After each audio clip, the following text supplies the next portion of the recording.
de lien. Exactement, il n'y avait pas de lien. J'ai entendu par exemple, Paris Saint-Germain a joué au rythme de Thiago Motta et c'est la faute de Thiago Motta. Non, on connaît Thiago Motta, on sait qu'il joue comme ça, c'est aussi aux autres à un moment donné de prendre les clés du jeu, à Verratti, à Rabiot.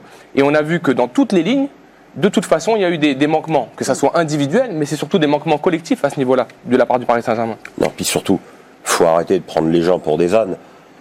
Combien de fois j'ai entendu depuis la blessure de Neymar, ah mais Paris va mieux jouer sans Neymar, Paris va être plus concerné, plus concentré, plus solidaire, il va plus jouer en équipe. Mais arrêtez de vous foutre de nous. C'est le meilleur joueur de l'équipe, évidemment qu'il a manqué cruellement. Je ne dis pas qu'il serait qualifié avec lui. Neymar... Pierre, avec ou sans Neymar, c'était pas un match de haut niveau en termes d'intensité, d'engagement. Emery a dit après le match, on voulait marquer très vite. Franchement, ça s'est pas vu. Hein. Il n'y a eu aucune étincelle. Neymar joue tout seul, il prend le ballon, il prend le ballon à 50 mètres, il provoque. Neymar n'est pas une équipe à lui tout seul. Mais si vous regardez bien le match à Barcelone, c'était pas une équipe quand ils en ont mis 6 au PSG. C'est Neymar qui a gagné le match à lui tout seul. C'est un cas isolé. Est-ce que Neymar ne cache pas justement les défaillances collectives jusqu'à présent voilà. Parce que souvent, il a été décisif, il était passeur, on n'a pas depuis le début de saison en Ligue 1, oui, ça se passait très bien parce que individuellement, ils sont tellement forts qu'à chaque fois, ils font la différence. Les joueurs, ils font la différence tout seuls. Mais dès qu'on se retrouve contre des équipes regroupées tactiquement... Ils sont faibles face aux forts. Ah ouais, ils sont faibles. Mais on a montré des comportements Neymar, il a prouvé qu'il était fort face aux forts aussi.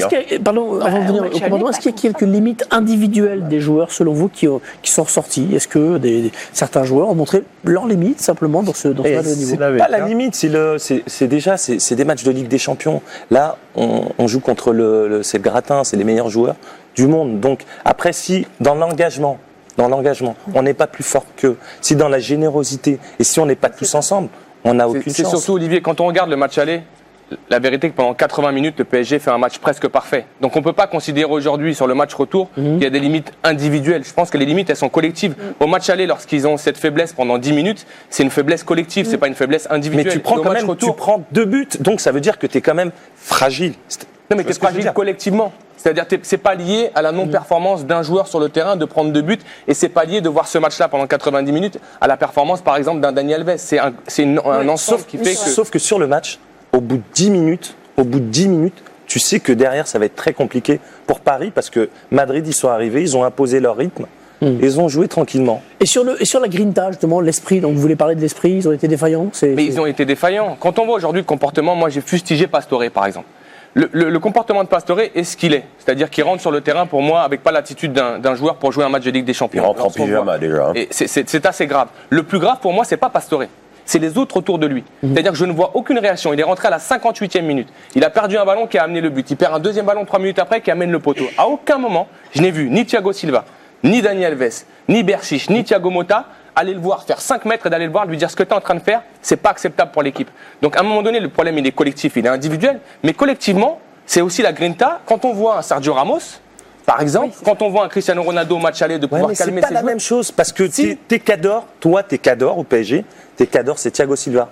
Mais tu te rends compte de l'expérience d'un joueur comme Thiago Silva, par exemple. N'oublie pas que 3 semaines avant, tu l'as pas fait jouer, tu lui as enlevé le...